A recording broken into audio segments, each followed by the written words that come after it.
Back in 2010, we took you to Gales Point, Manatee for a look at tagging of the Hawksbill turtles. It's an initiative from the Gales Point Wildlife Sanctuary and their international partners to study and protect this endangered species of majestic animals which can live for more than 100 years.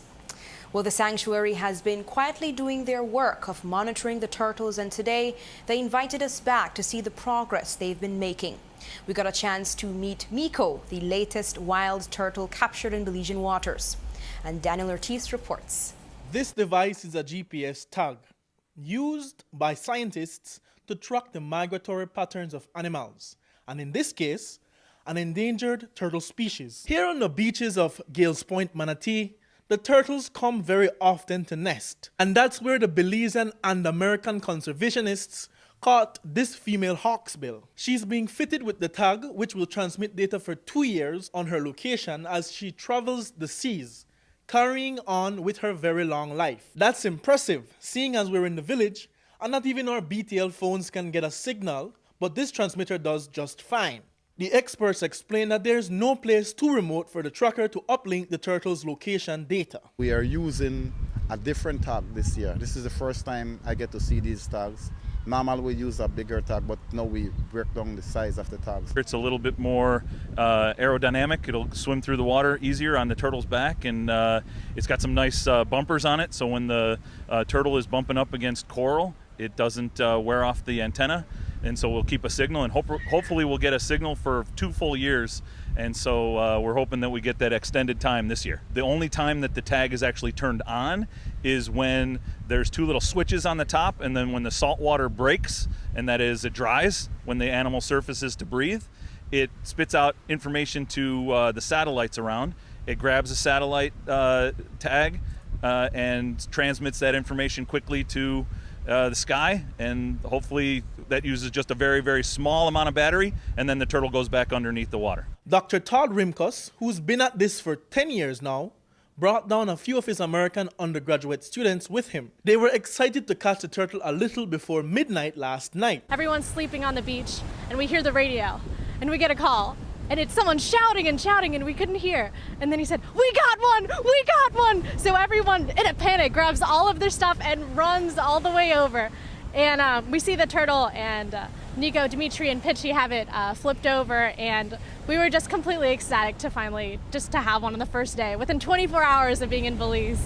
Has that ever happened before? Never. We've been going here for 10 years.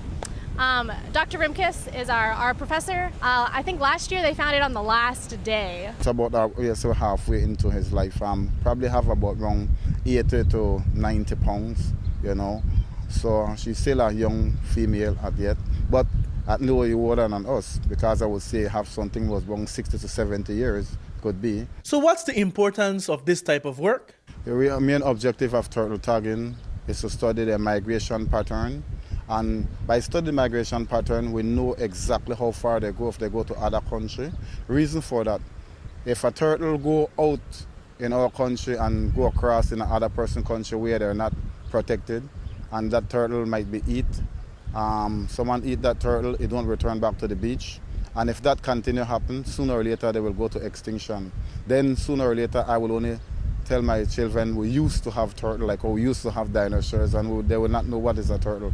So that is the main objective, to see how far they migrate and to make sure that they are protected. The main one that we are focusing on is the hawksbill, because this is a critical endangered species. People love to use it for the shells, and say the shell is beautiful, and then some love to eat it. So that is the main one that we are focusing on, even though we have 3 species that nest on our beach: the hawksbill, loggerhead, and the green turtle, but mostly hawksbill. We're able to predict where these animals are finding really nice feeding grounds and nesting grounds, and that can help manage to make sure that we don't have shrimping and fishing going on where the turtles are doing their primary activities. One nest that these turtle nest, sometimes you could have up to 175 eggs in a nest, and they all spoiled because of the changes of weather, or sometimes only 1 turtle make it out of that nest. So this turtle that we have here could be the one that survived out of a nest.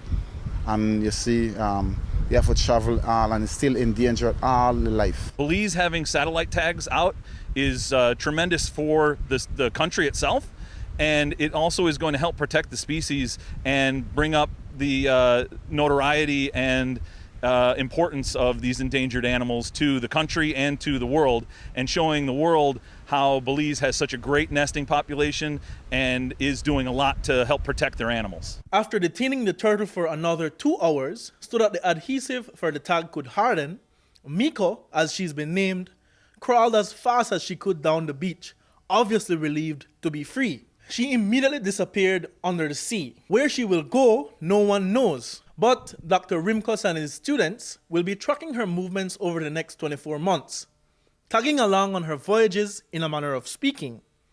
Reporting for 7 News, Daniel Ortiz.